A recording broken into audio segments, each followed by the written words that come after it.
Hey everyone, welcome back to the channel. You know that feeling when you check your bank account after a weekend out and it's looking emptier than your fridge after a grocery run? Yeah, we've all been there. Today we're diving into the 10 worst money mistakes you're making in your 20s and how to fix them fast. Because let's be real, adulting is hard enough without shooting yourself in the foot financially. Trust me, you don't want to miss this. Alright, let's talk rent. I know, that loft apartment downtown with the exposed brick and the skyline view is calling your name. But living in a place that eats up half your paycheck every month? That's just asking for financial indigestion. That extra $500 a month you're shelling out for a fancy address? That could be going towards investments, an emergency fund, or even just having some fun money.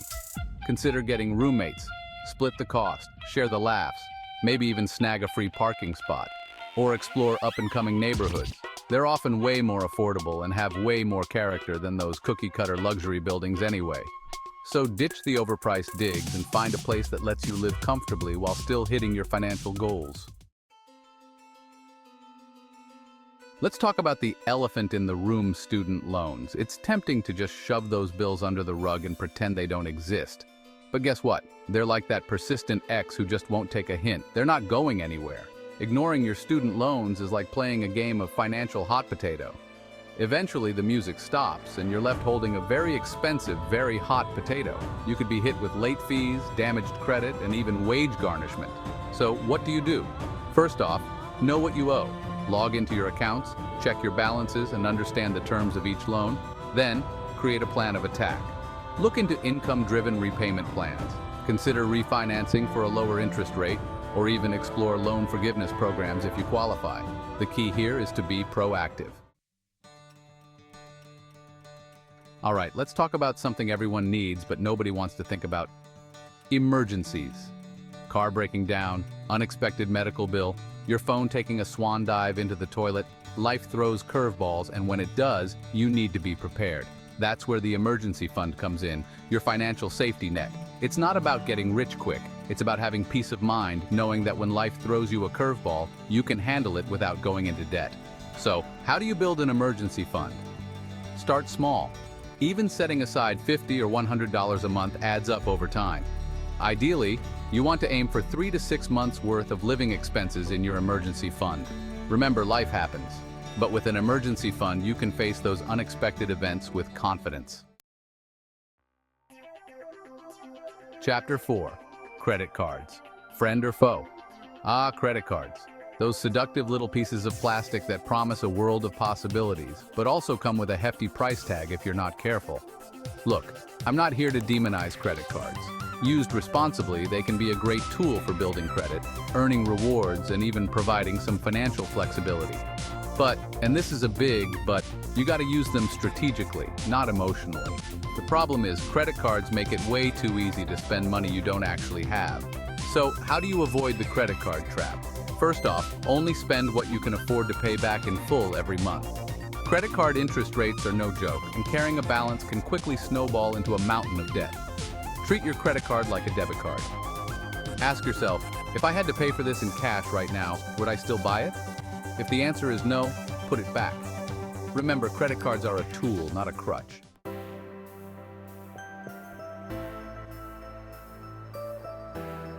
Chapter 5. Investing early, don't let your money sleep. All right, let's talk about something that might seem a little daunting, especially in your 20s investing. You might be thinking, investing, but I can barely afford avocado toast. But here's the thing. You don't need to be a Wall Street whiz or have a trust fund to start investing. In fact, the earlier you start, the better. Time is your biggest asset when it comes to investing. Thanks to the magic of compound interest, even small amounts of money invested consistently over time can grow exponentially. Think of it like a snowball rolling downhill. The earlier you start, the bigger that snowball gets. The key is to start small, stay consistent, and don't get scared off by market fluctuations. Remember, investing is a marathon, not a sprint. Chapter 6. Impulse buying, the silent wallet killer. Let's talk about impulse buying, that sneaky little habit that can wreak havoc on your finances. You know how it goes. You're scrolling through Instagram and suddenly you just have to have that new pair of shoes, that fancy coffee maker, or that gadget you didn't even know existed 5 minutes ago.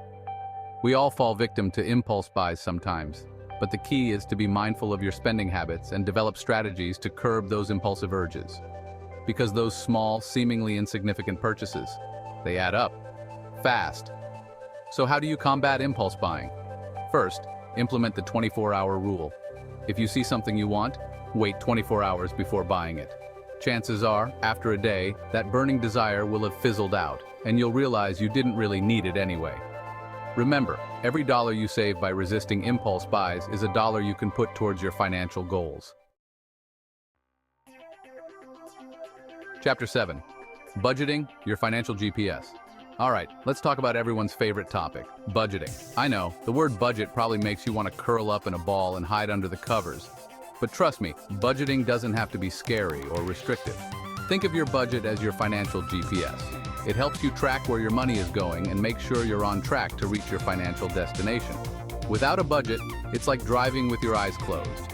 You might get lucky for a while, but eventually you're going to crash and burn. So, how do you create a budget that works? Start by tracking your spending for a month.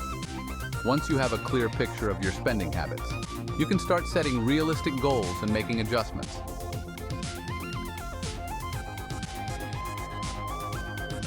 Chapter 8. Car insurance. Don't get taken for a ride. Let's talk car insurance. One of those necessary evils in life. But just because you need car insurance doesn't mean you have to overpay for it. There are tons of ways to lower your car insurance premiums without sacrificing coverage. First off, shop around. Don't be afraid to get quotes from multiple insurance providers. You might be surprised at how much prices can vary. And don't be afraid to negotiate. Loyalty is great, but not when it comes to your wallet. Many insurers offer discounts for things like good driving records, multiple vehicles, or even bundling your car and renter's insurance. As your car gets older, you might be able to lower your coverage levels and save some cash. Remember, saving money on car insurance doesn't have to be a headache. Chapter 9. Building credit, your financial foundation. Let's talk about credit scores, those 3 little digits that can have a big impact on your financial life. A good credit score can help you qualify for lower interest rates on loans, rent an apartment, and even land a job. But a bad credit score? Well, let's just say it can make life a whole lot more difficult. The good news is building good credit isn't rocket science.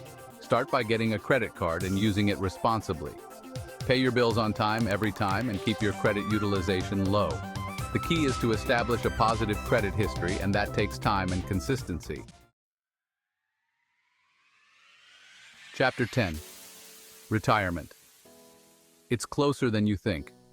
Retirement might seem like a lifetime away, but trust me, it sneaks up on you faster than you think. And the sooner you start saving for retirement, the better off you'll be. The earlier you start saving, the more time your money has to grow. Thanks to the power of compound interest, even small contributions can add up to a significant nest egg over time.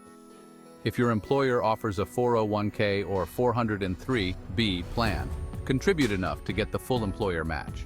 You can also open an individual retirement account, IRA, either a traditional IRA or a Roth IRA. The key is to start saving early, stay consistent, and let the magic of compound interest work its magic. Outro. There you have it, 10 common money mistakes to avoid in your 20s.